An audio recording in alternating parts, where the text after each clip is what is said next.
I believe a law firm is just another organization. Now, you do very unique things, and I believe a hospital is just another organization. They do wonderful, unique things. I think nonprofits are just another organization.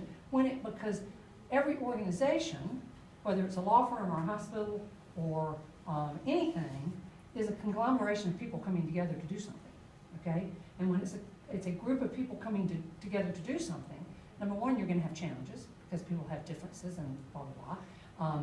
Number two, you gotta have leadership and the things that we're talking a lot about here.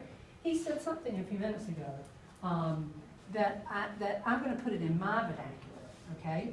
And he used those circles, okay? And I build my practice, because I just have consulting practice, you have a legal practice. I build my practice exactly the same way you have and will build your legal practice. And that is by doing good work for these people so they refer you to these people, and the circle just gets bigger and bigger and bigger and bigger.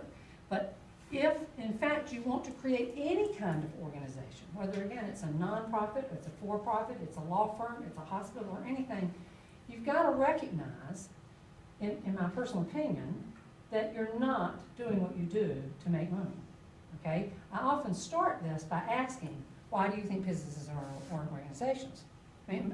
Businesses are in business, okay? And a lot of people will come back and say, well, it's to make money. The truth of the matter is, if you're going to make money as a lawyer or you're going to make money as any other kind of profession, that's a lagging indicator of your success. You don't make money unless you're successful doing something, okay? And I believe that no one, again, no matter what type of work they do, is successful unless they attract and retain loyal customers, okay? For you, that you call them clients. For hospitals, they call them patients. You know, everybody has a different name for them, but they're all people that are loyal to you for some kind of service that you provide. Now, I believe the model's got to go on, and it applies to everybody. In some groups, if you're a sole practitioner, you might not have internal customers, but if you are a 2-person law firm or a 20-person law firm or a 15-person nonprofit or whatever, you got a group of people who are working for you, and they're your internal customers. And if you don't keep them happy, guess what?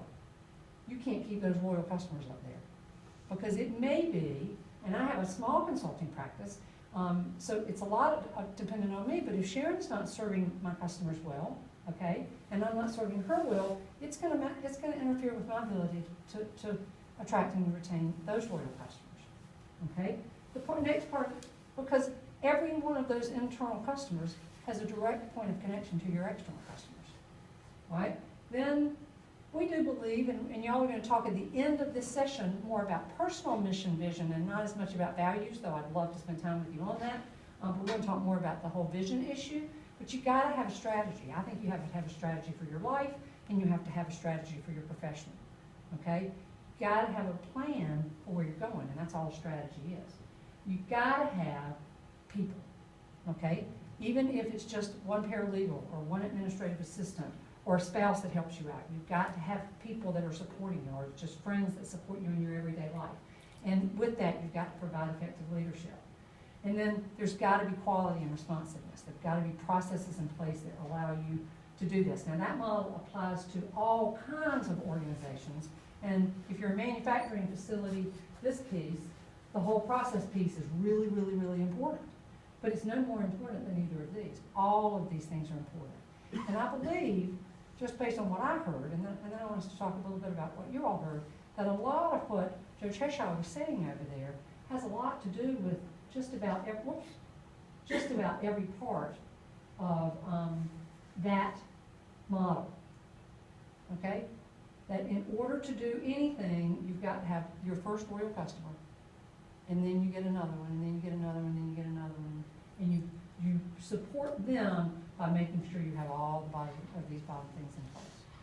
And we're going to be working on some of those bottom things in this leadership program, okay?